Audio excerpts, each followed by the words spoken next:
जय श्री राम भक्तजनों। प्यारे भक्तों, ब्रह्म मुहूर्त में ऐसे ध्यान करने से आज्ञा चक्र पर प्रकाश अवश्य दिखता है। भक्तों, बहुत ही उच्च श्रेणी का टॉपिक है। बड़े ध्यान से सुने और समझें और अपने जीवन में उतारने का प्रयास करें। भक्तों, आज्ञा चक्र जो है हमारा ऐसा केंद्र है जहाँ पर आत्मा निवास करती है और जिसका आज्ञा चक्र यानी कि थर्ड आई वह खुल जाता है, उसको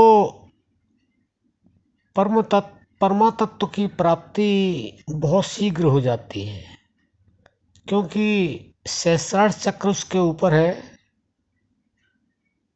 वहीं से वहाँ के लिए रास्ता जाता है जहाँ परमात्मा स्वयं विराजमान है।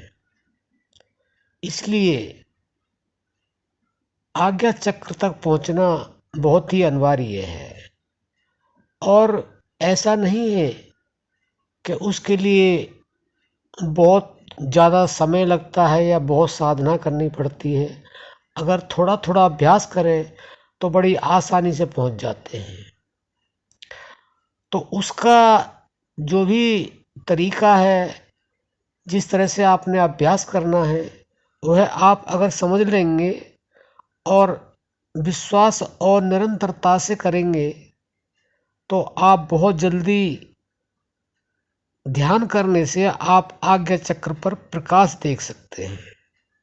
क्योंकि आज्ञा चक्र पर जब प्रकाश दिखने लगता है, पहले तो अभ्यास के द्वारा आपको थोड़ा थोड़ा प्रकाश कभी नज़र आएगा, कभी नहीं आएगा, लेकिन जब अभ्यास प्रगाढ़ हो जाएगा तो आपको जब आप चाहेंगे तब वह प्रकाश नज़र आएगा। लेकिन वह प्रकाश बहुत सूक्ष्म होता है, लेकिन आप अगर लगातार अभ्यास करेंगे तो आपको वह अभ्यास के द्वारा जब चाहेंगे जब दिख सकता है।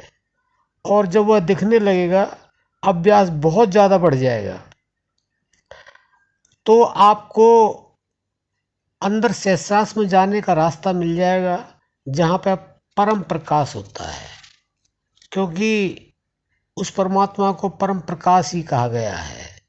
सूरज चांद सितारे जितने भी हैं, जो भी प्रकाश है, सब उसी से प्रकाशित है। तो भक्तों, आप अगर इस तरह से ध्यान करें, यानी कि बैठ जाएं, बैठ करके आंख बंद कर लें और अपने श्वास को खींचें अपनी कैपेसिटी के अनुसार और उसको रोक लें। तो जैसे जैसे इस अभ्यास को आप बढ़ाएंगे, आप श्वास खींचें फिर उसको रोकें। आप जितना रोक सकते हैं, 10 सेकंड, 20 सेकंड, 30 सेकंड, 1 मिनट, जितना रोक सकते हैं उतना रोकें और उसके बाद फिर छोड़ दें। दोबारा फिर खींचें और फिर रोक लें। तो जब आप इस प्रक्रिया को करेंगे तो धीरे धीरे जैसे जैसे अभ्यास बढ़ेगा, आपका जो ध्यान है वो आज्ञा चक्र में टिकने लगेगा। और जब आज्ञा चक्र में टिकने लगेगा तो आपको वह सूक्ष्म प्रकाश दिखाई देने लगेगा।